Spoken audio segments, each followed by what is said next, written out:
오늘 우리가 함께 나눌 본문 말씀은 누가복음 4장 31절에서 37절까지 말씀입니다. 갈릴리의 가버나움 동네에 내려오사 안식일에 가르치심에 그들이 그 가르치심에 놀라니 이는 그 말씀이 권위가 있음이로라. 회당에 더러운 귀신 들린 사람이 있어 크게 소리질러 이르되 나사렛 예수여, 우리가 당신과 무슨 상관이 있나이까? 우리를 멸하러 왔나이까? 나는 당신이 누구인 줄 아노니 하나님의 거룩한 자니이다. 예수께서 꾸짖어 이르시되 잠잠하고 그 사람에게서 나오라 하시니 귀신이 그 사람을 무리 중에 넘어뜨리고 나오되 그 사람은 상하지 아니한지라. 다 놀라 서로 말하여 이르되 이 어떠한 말씀인고 권위와 능력으로 더러운 귀신을 명하며 나가는도다 하더라. 이에 예수의 소문이 그 근처 사방에 퍼지니라. 아멘. 이 본문은 누가복음에 기록된 21개의 기적들 중 첫 번째로 소개되는 귀한 말씀입니다.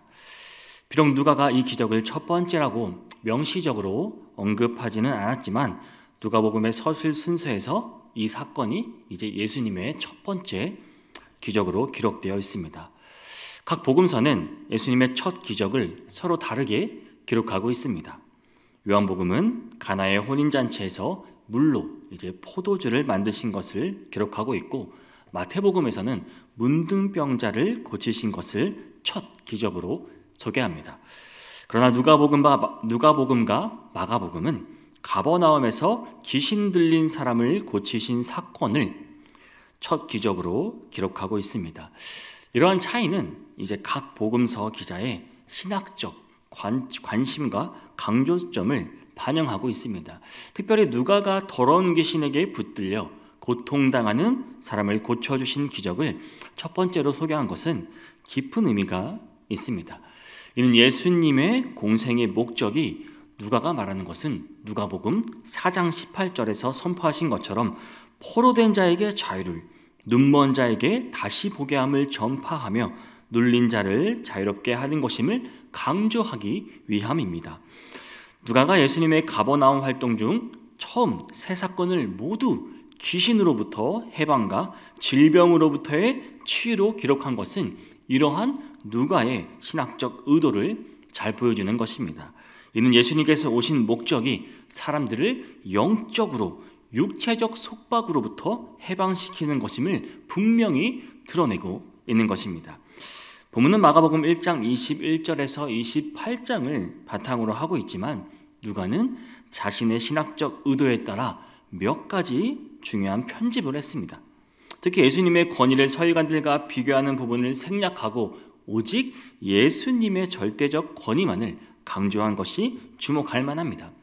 이는 하나님의 아들이신 예수님의 독보적인 권위를 더욱 드러내기 위함이었습니다. 이제 오늘 말씀을 통해 우리는 예수님의 권위 있는 말씀과 그 능력이 어떻게 나타나는지, 또한 그것이 우리의 삶에 어떤 의미를 주는지 함께 살펴보도록 하겠습니다.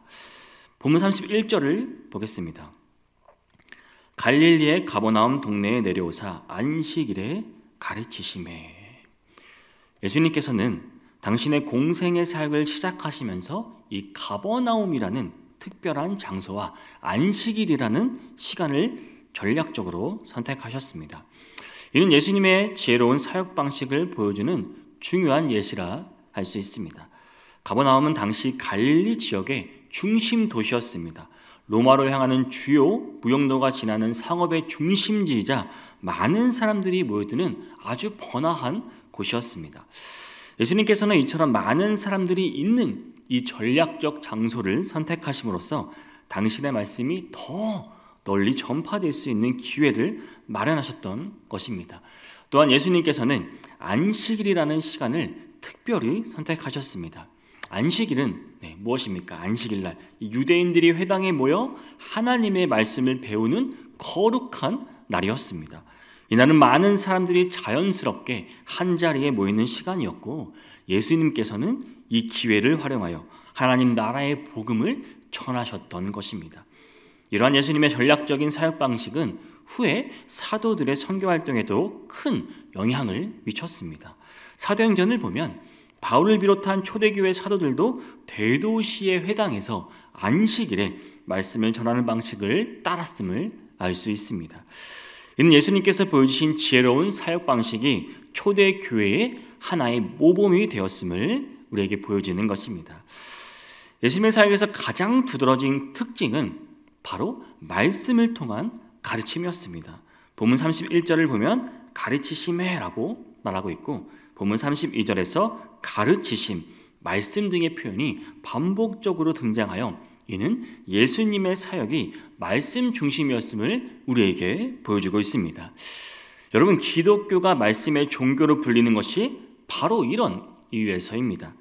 다른 종교들이 의식과 또 제의를 중요시하는 것과 달리 기독교는 하나님의 말씀을 통한 가르침과 변화를 강조하고 있습니다.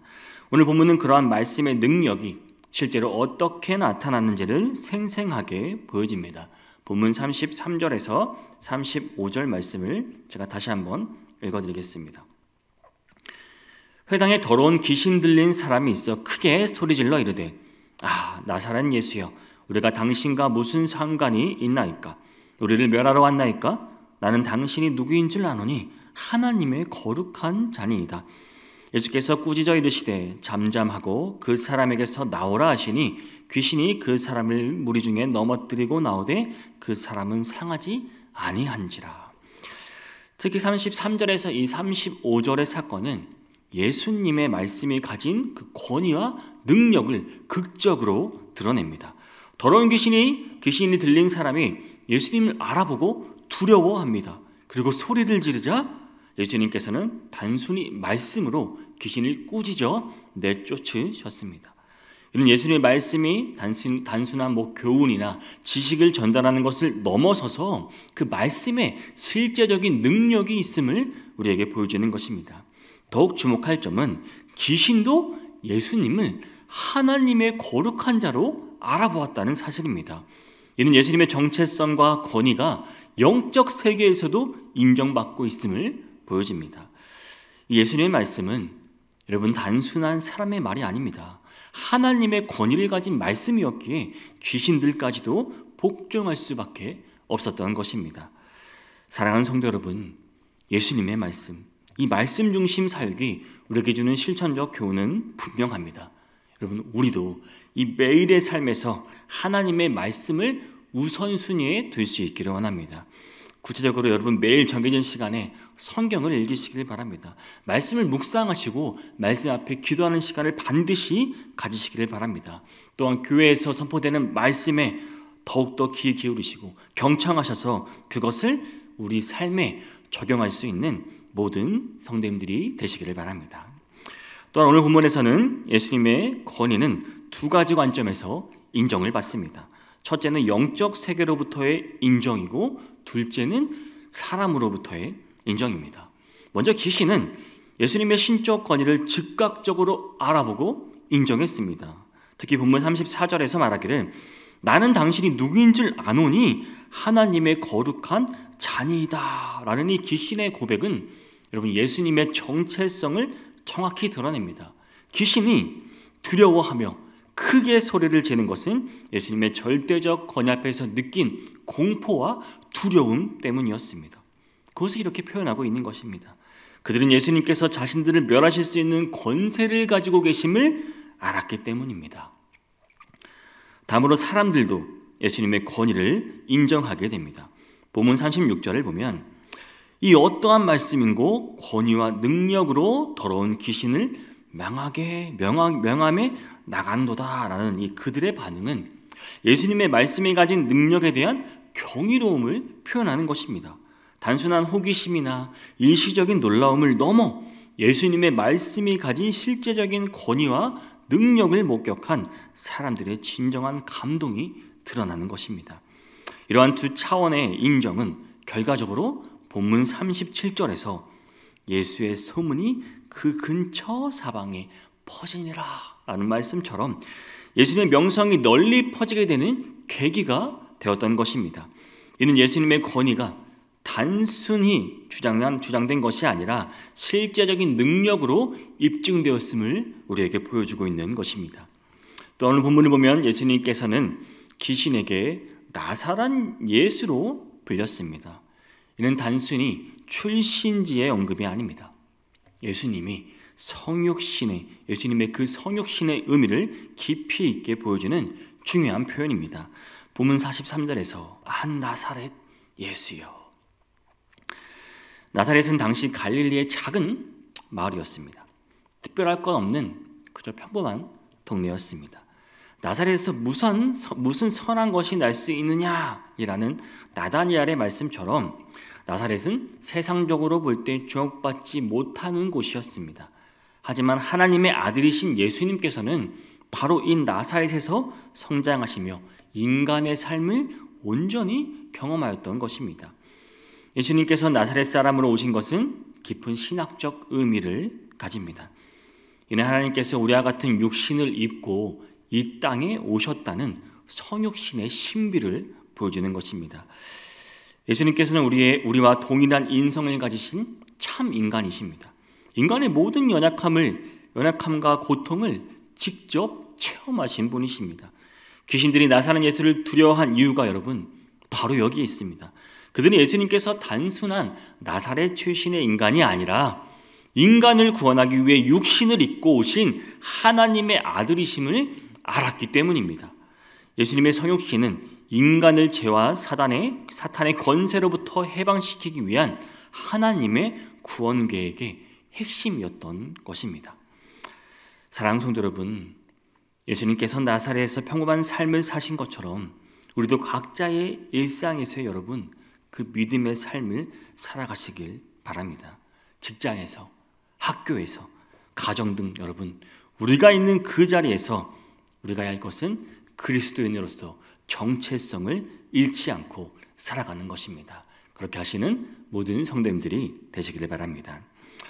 오늘 본문에서 계시는 예수님을 하나님의 거룩한 자라고 고백합니다. 본문 34절을 보면 예수님은 하나님의 거룩한 자라고 말씀합니다. 이는 단순한 호칭이 아닙니다. 예수님의 본질적 정체성과 신성을 드러내는 중요한 선언입니다. 먼저 하나님의 거룩한 자라는 표현은 예수님께서 하나님의 온전히 속하신 분임을 나타내는 것입니다. 이는 누가복음 1장 35절에서 천사가 마리아에게 전한 메시지와도 일치합니다. 성령이 내게 임하시고 지극히 높은 이의 능력이 너를 덮으시리니 이름으로 나실 바 거룩한 이의 하나님의 아들이니라. 여러분, 이처럼 예수님의 거룩하심은 후천적으로 획득한 것이 아닙니다. 예수님은 태어나실 때부터 본질적으로 거룩한 분으로 태어나신 것입니다. 예수님의 거룩하심은 완전하고 절대적입니다.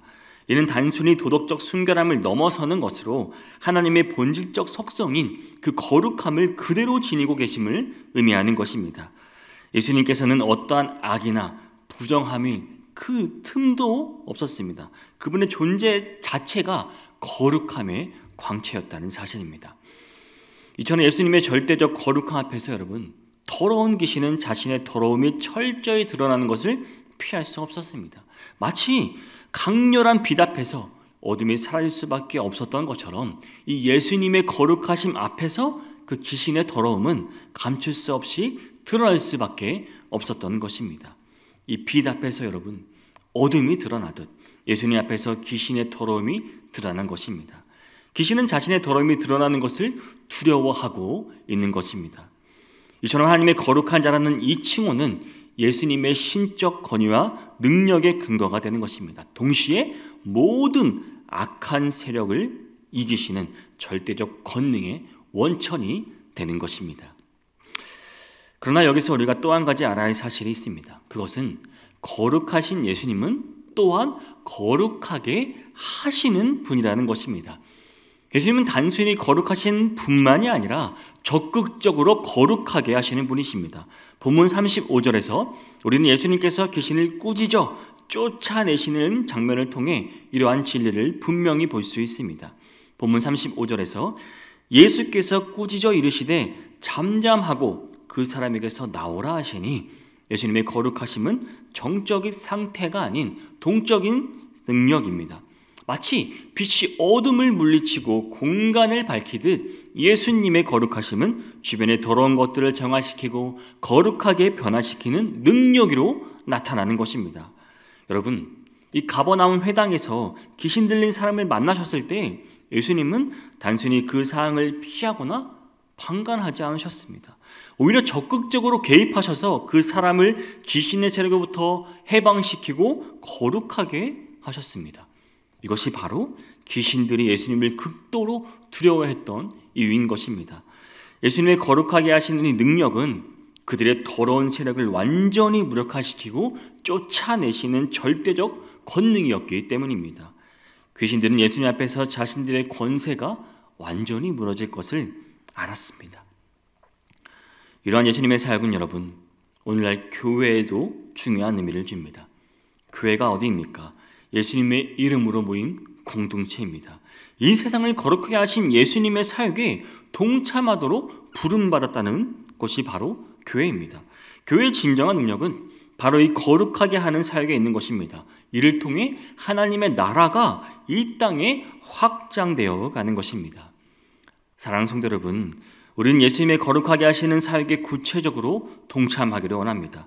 이를 위해 먼저 우리 자신이 거룩함을 입기 위해 여러분 힘쓰시기를 바랍니다. 또한 교회 공동체 안에서는 서로를 세우고 또 서로를 격려하고 함께 거룩한 삶을 추구하시는 우리 모든 성도인들이 되시기를 주님의 이름으로 축복합니다. 여러분, 오늘 우리는 누가복음 4장 31절에서 37절을 통해 예수님의 권위 있는 말씀과 거룩하신 모습을 살펴보았습니다. 이 말씀에서 우리는 세 가지 중요한 진리를 발견할 수 있습니다. 첫째로 예수님은 전략적인 지혜로 사역하신 분이시라는 사실입니다. 가버나움이라는 중심 도시와 안식일이라는 특별한 시간을 선택하심으로써 많은 사람들에게 하나님의 말씀이 전파되게 하셨습니다. 둘째로 예수님의 말씀은 권위와 능력이 있습니다. 단순한 교훈이 아닙니다. 실제적인 변화를 일으키는 능력의 말씀이었습니다. 귀신도 복종할 수밖에 없었던 이 말씀의 권위는 여러분, 오늘날에도 동일하게 우리의 삶을 변화시키는 능력이 된다는 사실을 여러분 기억하시기를 바랍니다. 셋째, 예수님은 우리를 거룩하게 하시는 분이십니다. 또한 거룩하게 하시는 분, 거룩한 분이시기도 하는 것입니다. 나사렛 예수로 이 땅에 오셔서 우리의 연약함을 아시고 하나님의 거룩하신 자로서 우리를 거룩하게 변화시키는 분이라는 사실을 여러분 기억하시길 바랍니다. 이 시간 우리는 스스로에게 질문해 볼 필요가 있습니다. 우리는 예수님의 말씀의 권위를 진정으로 인정하고 있습니까? 우리의 삶 속에서 예수님의 거룩하게 하시는 능력을 여러분 경험하고 있습니까? 우리도 예수님의 거룩하게 하시는 그 사역에 동참하고 있냐는 말입니다. 예수님께서는 지금도 동일한 능력으로 우리를 거룩하게 하기 원하십니다. 오늘 하루 살아가실 때 우리 모두가 예수님의 말씀 앞에 겸손히 나가기를 원합니다. 예수님의 거룩하게 하시는 그 능력을 경험할 수 있는 삶이 오늘 우리 안에서 드러날 수 있기를, 그러한 모든 성도님 되시기를 주님의 이름으로 축복합니다.